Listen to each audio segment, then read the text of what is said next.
Hello बच्चों, let's read the question.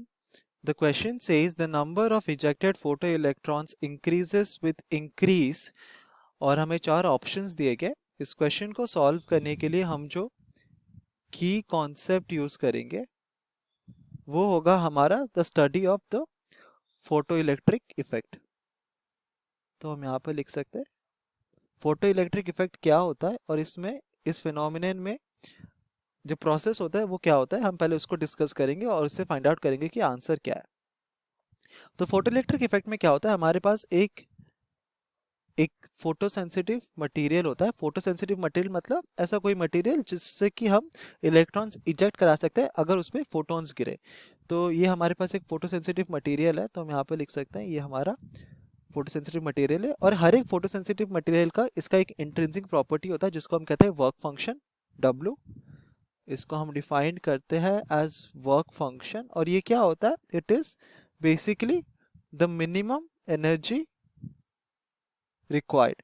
Minimum हमको कितना एनर्जी रिक्वायर्ड होगा in order to eject a photo electron. तो अगर हमारे पास एक फोटो इलेक्ट्रॉन है, इस फोटो सेंसिटिव मटेरियल को इस फोटो इलेक्ट्रॉन को इजेक्ट करने के लिए, इस मटेरियल के सरफेस से बाहर निकालने के लिए हमको जो मिनिमम एनर्जी चाहिए होगा वो होता है वर्क फंक्शन. और ये एनर्जी कहाँ से आएगा, ये एनर्जी आएगा हमारा इंसिडेंट फोटोन से.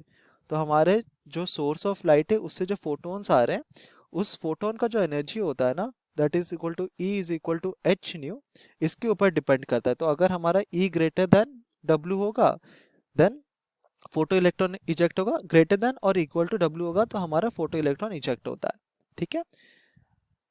तो अभी क्वेश्चन में हमें ये पूछा गया है कि the total number of ejected photo electrons can be increase by which of the following methods. तो अगर इसको ऑब्जर्व करें तो अगर हमारे ऊपर एक फोटोन गिर रहा है तो अगर हम एज्यूम करते हैं कि ये हमारा फोटो सेंसिटिव मटेरियल है और इसका वर्क फंक्शन W है और इसके ऊपर एक फोटोन गिरा है, एक सिंगल फोटोन गिरा है जिसका एनर्जी है E.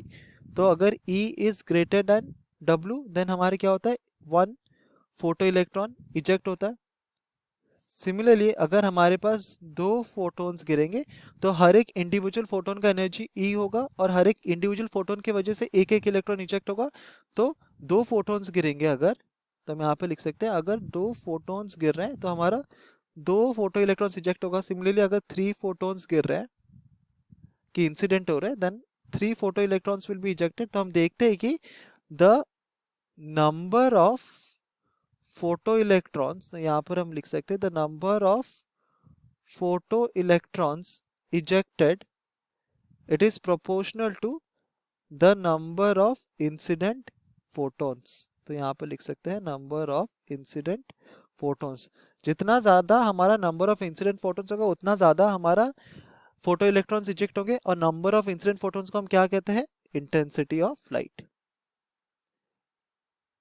Intensity of light, intensity of light increase करना मतलब ज्यादा से ज्यादा फोटोन्स हमारे गिर रहे हैं. सिमिलरली अगर इंटेंसिटी ऑफ लाइट डिक्रीज कर रहा है तो हम कहते हैं कि कम से कम फोटोन्स हमारे इंसिडेंट हो रहे हैं.